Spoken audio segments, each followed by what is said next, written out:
All right, hi everyone, and welcome to this session by Commons and Commons LLP on an introduction to head of school negotiations. My name's Greg Smith. Our main speaker today is going to be Pete Commons. He is the head of our practice area devoted to independent schools and heads of school. And like I said, this is just going to be an introduction to the topic. And before I hand it over to Pete, I need to run through a quick disclaimer for you all. This content is for informational purposes only and does not constitute legal advice. You should not act or refrain from acting based on the information provided without getting specific advice from your lawyer. The information herein is subject to change and may become quickly outdated. Now, with that said, I'd like to hand it over to Pete to tell you more about this topic. Pete, over to you. Thanks, Greg. Before I get started, just a brief background on me. I spent my entire career working with independent schools on employment governance issues. We're general counsel to a number of independent schools. And I worked with several other lawyers at this firm in that practice. We also do trust and estates, real estate work, business transactions, and some general contract work. So, some initial thoughts on negotiating a head of school employment agreement. What we're talking about here is the contract between the senior executive at the school and the school itself. It is a fundamental relationship to the health of the school, and it's a fairly serious contractual effort, which happens periodically, probably every 3 to 5 years in most schools, and most of the time it's closer to every 3 years. Most of these contracts tend to be 3-year contracts.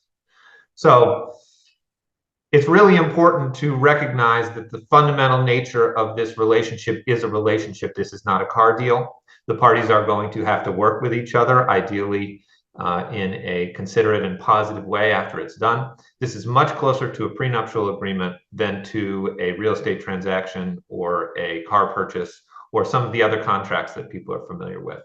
And it needs to be treated as such. The head has to work with the board going forward. Ideally, the board has to work with the head going forward. And the asks that are made, the nature of the exchange of positions, the way that the lawyers in the matter handle themselves, all need to reflect the fact that this is a relationship that must continue. So a head or a board probably wants to be considered a serious counterparty.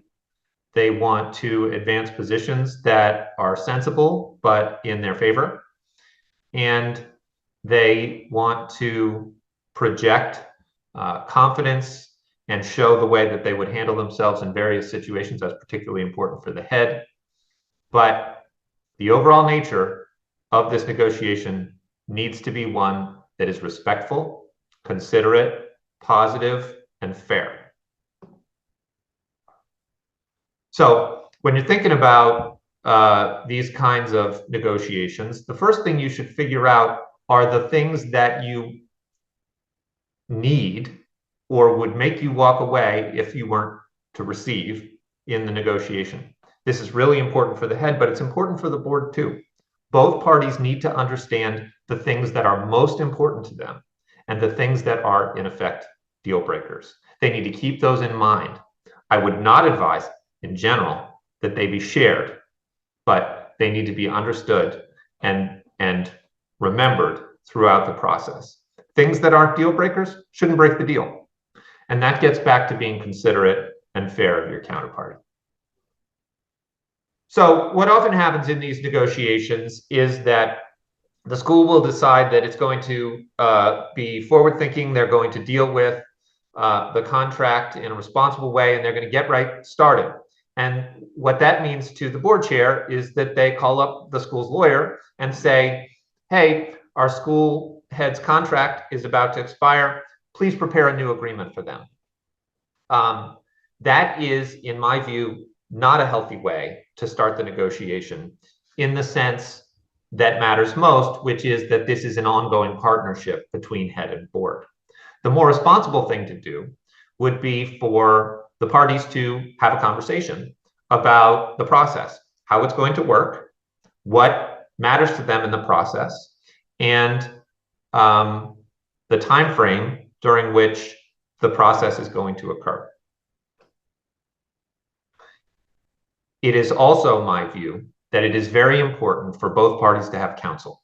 That doesn't mean that the lawyers are going to necessarily be the ones negotiating the contract terms. It's very likely that because of the partnership nature of this relationship and the work that needs to be done between the board and the head, that the board chair or the leadership of the board and the head will be negotiating many of the terms without lawyers present.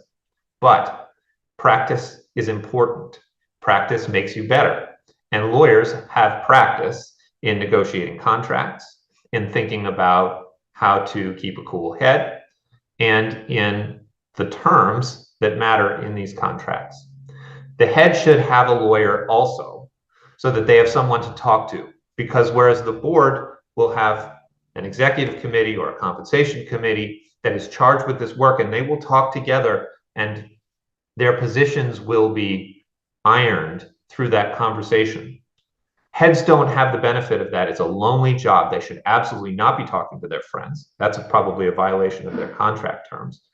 And it helps a great deal to talk through their positions and hear from someone, perhaps someone with experience in these contracts, as to what makes sense and what doesn't.